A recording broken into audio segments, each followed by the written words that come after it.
Onto your markets news now. Asian markets ended the trading day mixed as investors eagerly await the outcome of the Fed's monetary policy meeting. Questions remain, of course, about whether the Fed will accelerate monetary tightening or not, which has caused jitters in recent weeks.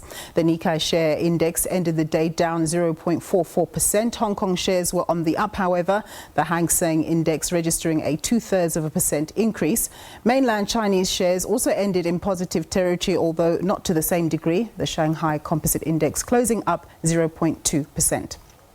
While over in the United States, as anxiety continued around the possible outcome of the Fed's monetary policy meeting this week, it was a tough session on U.S. markets, with stocks losing ground yesterday. The Dow Jones Industrial Average declined by 0.2%. The S&P 500 lost 1.22%, with the tech-heavy Nasdaq being the biggest loser on the day, falling by 2.3%. All right, let's take a look at the indicators.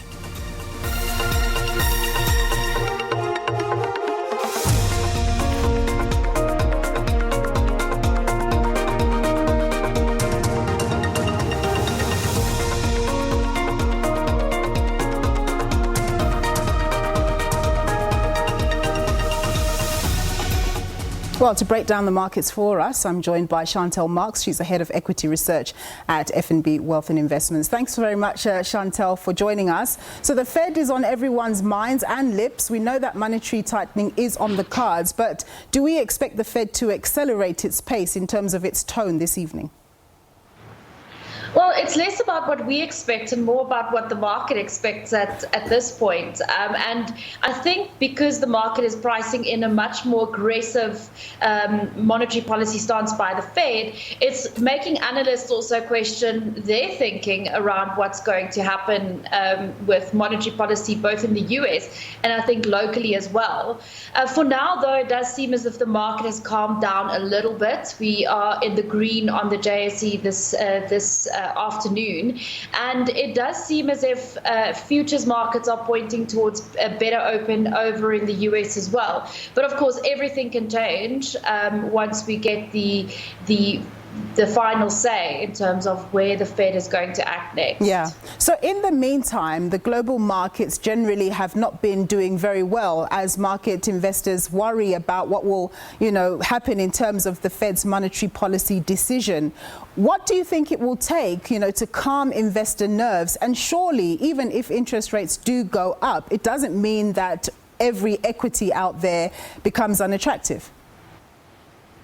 No, not at all. And I think that's a very important point. As investors, we need to think about things longer term as well. We can't only focus on short-term volatility. Short-term volatility is definitely worrying, and particularly if you are a more short-term investor. So if you're, for example, a trader taking day positions in the market. But volatility often actually offers up opportunity. And longer term, if you are investing in really good quality stocks, it really shouldn't have an impact on you. But yeah, I mean, short term, we could expect things to be volatile, I think, at least until the market gets to grips with what exactly it expects from the Fed. And while we're still on the issue of rates, of course, locally here in South Africa, the Reserve Bank will be making its announcement on interest rates. We know that our economy is barely growing. We had a good stint last year simply because of a low base in 2020 and all of that. So do you think that the Reserve Bank is going to be able to be aggressive in its interest rate hiking cycle, even though our economy is only expected to grow at about 2% this year? So that's exactly the reason why I don't think they can be too aggressive. Apart from that, the inflation outlook in South Africa is a lot more benign than it is elsewhere in the world, and a lot more benign than it is in the US. So the SARB is essentially going to act because the Fed is acting, but against a backdrop of very weak growth and inflation that isn't expected to be too much of a problem. So we do expect a very shallow hiking cycle, but unfortunately it is going to be a hiking cycle going forward. In terms of what we expect this week, a 25 basis point hike, just to kind of show the market that it is continuing on this hiking path. But we certainly don't expect anything aggressive from the SARB.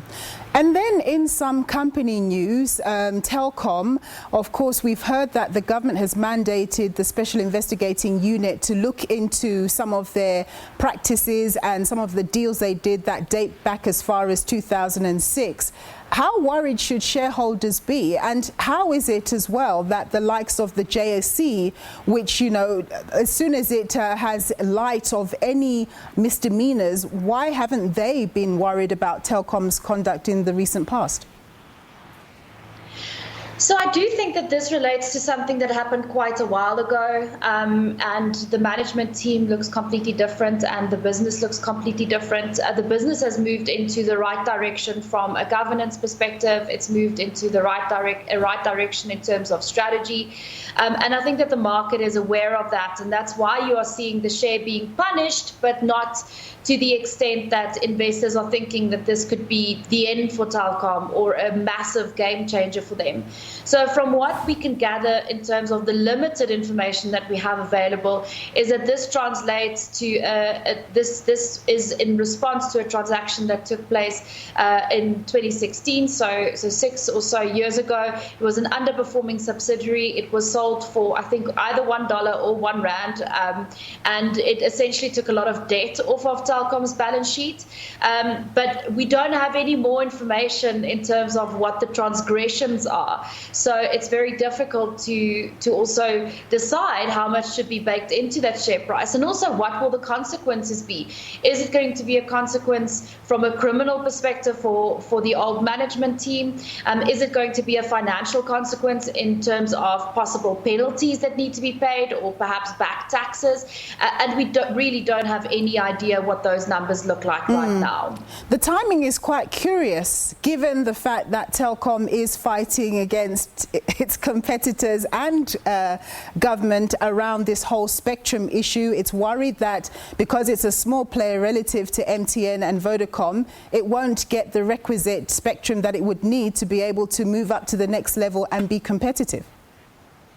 Yeah, I'm sure most conspiracy theorists are sitting upright right now. I'm in the camp that I think that it's unrelated, because honestly, government's still a 40% shareholder in Telecom, and if they really wanted to force Telecom's hand in terms of changing its stance on the spectrum issue, it could have done so through the boardroom, and not through a special investigations unit story that sounds a little bit outlandish. Then again, it's South Africa. Things tend to be a little bit on the outlandish side. So who knows? For now, though, I don't think that there's any specific conspiracy. Fair answer. Chantel, thank you very much for your time and insights. Chantel Marks, she's the head of equity research at FNB Wealth and Investments. We'll have more news for you after a short break.